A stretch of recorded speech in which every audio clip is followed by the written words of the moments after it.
Question पहा.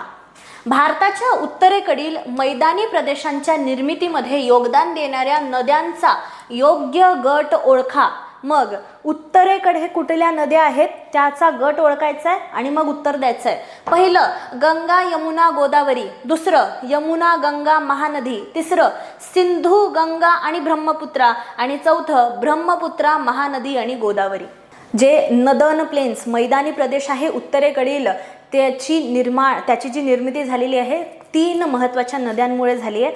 त्या नद्यांचं नाव विचारलंय तुम्हाला. गुड. जिथं जिथं गोदावरी आहे ते सगळ्यात आधी काढून टाका. का?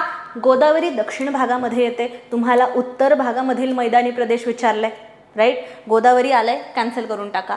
राहिलं सेकंड ऑप्शनमध्ये महानदी, ही सुद्धा मध्य भारताच्या एरियामध्ये येते, उत्तर भारताच्या एरियामध्ये येत नाही. याचा डायरेक्ट आन्सर आहे ऑप्शन नंबर 3 सिंधू गंगा आणि ब्रह्मपुत्रा.